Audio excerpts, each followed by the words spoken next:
Ontario pharmacists are sounding the alarms over a very low uptake in flu and COVID vaccines, saying not only is this putting lives at risk, but could also put added pressure on the healthcare system. It's considerably lower, like huge difference in the numbers. Vishva Shah owns the Pharmasave here in Little India. No, I was wrong. I was expecting COVID. These are flu shots.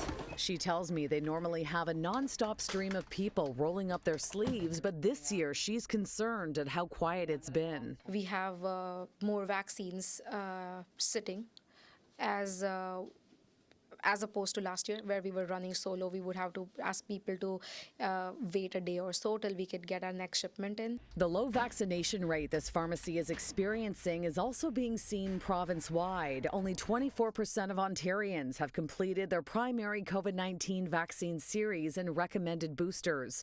Over the last 6 months, 1.3 million doses have been administered, but that's far short of the 3.5 million given out over the same time last year. We've been in pandemic for a really long time. I wouldn't blame anyone to have gotten the feeling that we're vaccinated enough, we're good, but that's not the case. We still need to be updated with the newer strains coming out each year.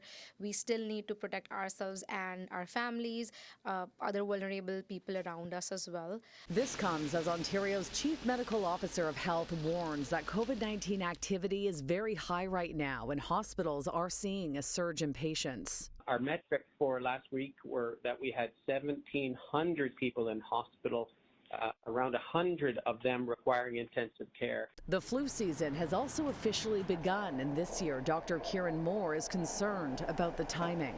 It's anticipated, as unlike last year, that influenza is following a more traditional pattern where it will be most active over the coming holiday and New Year season, and so it'll be most transmissible in those social settings. To help build immunity, Pharmasaves across Ontario have launched a vaccine drive, saying they're reaching out to as many people as possible to offer information and advice. And with the holidays just around the corner, Shaw says now is the time to get boosted. Any vaccines would take about 2 weeks' time to come to full potential in our body, give us the immunity that we require. So we still do have time, and we're pushing it full force. Many pharmacies across Ontario are accepting walk-ins and say they will accommodate your schedule. Their main priority right now is getting needles in as many arms as possible before the holidays. Shauna Hunt, City News.